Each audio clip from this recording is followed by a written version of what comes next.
দুধটা নিয়ে গিয়ে আমার বাড়িতে পুঁতে রাখি, যা হয় হবে।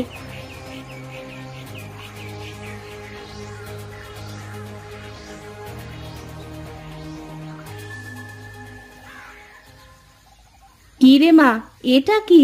কোথায় পেলি এটা? নদী থেকে বাড়ি ফেরার পথে একটা লিচু গাছের তলায় লিচুর চারাটা পেলাম।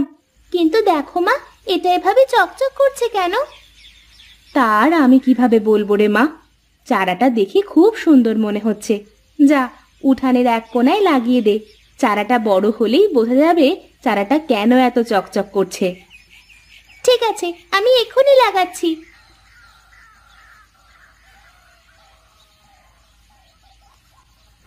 জমিদার বাবু, কেমন আছেন আপনি? হ্যাঁ রে, ভালোই আছি। তা তোর কি অবস্থা তাই বল। আমার পাওনা 2000 টাকা দিতে এলি নাকি? না জমিদার বাবু, ওর চোখে মুখে তো আমি অন্য কথা দেখছি। তা কি করতে এসেছিস বল জমিদার বাবুকে। এই বাবু, বলছি আমাকে যদি আরো 2000 টাকা দিতেন তাহলে খুবই উপকার হতো। আমার কিছু টাকার খুব প্রয়োজন। হ্যাঁ রে, টাকা তো শুধু তোরই প্রয়োজন, হ্যাঁ? আর আমাদের তো টাকা লাগে না, তাই না? আমাদের হাওয়া খেয়ে থাকলেই চলবে নাকি?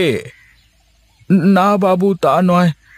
বলছি আমি কিছুদিনের মধ্যেই আপনার সব টাকা শোধ করে দেব। আপনি শুধু আমাকে এখন 2000 টাকা দেন।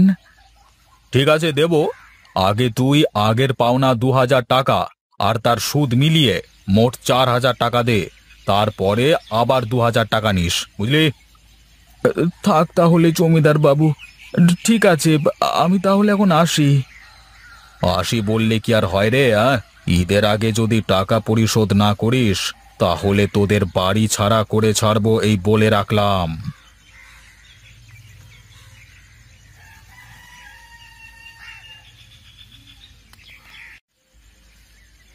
কি গো, তোমার এত মন খারাপ কেন? জমিদার বাবুর কাছ থেকে টাকা পাওনি, এতে এত মন খারাপের কি আছে? তা নয় গিন্নি, টাকার জন্য গিয়ে তো আর এক বিপদে পড়ে গেলাম। কেন গো, কি হয়েছে আবার? কোনো সমস্যা? জমিদার বাবু আগের যেই 2000 টাকা পেত ওটাই এখন সুদে বেড়ে 4000 হয়েছে। বলেছে এই টাকা ঈদের আগে শোধ না করতে পারলে আমাদের বাড়ি ছাড়া করে দেবে। কি? ওগো, এবার তাহলে কি হবে আমাদের? ঈদের আগে এতগুলো টাকা তুমি কোথায় পাবে? সেই চিন্তাই তো করছি গো গিন্নি। ঈদের আগে মেয়েকে একটা জামাও কিনে দিতে পারলাম না, আবার এদিকে জমিদার বাবুর বাড়ি ছাড়ার হুমকি। কি যে করি এখন। ঠিক আছে, থাকো তুমি। আমি বাজারের দিকে যাই, দেখি গিয়ে কোনো কাজ পাই নাকি।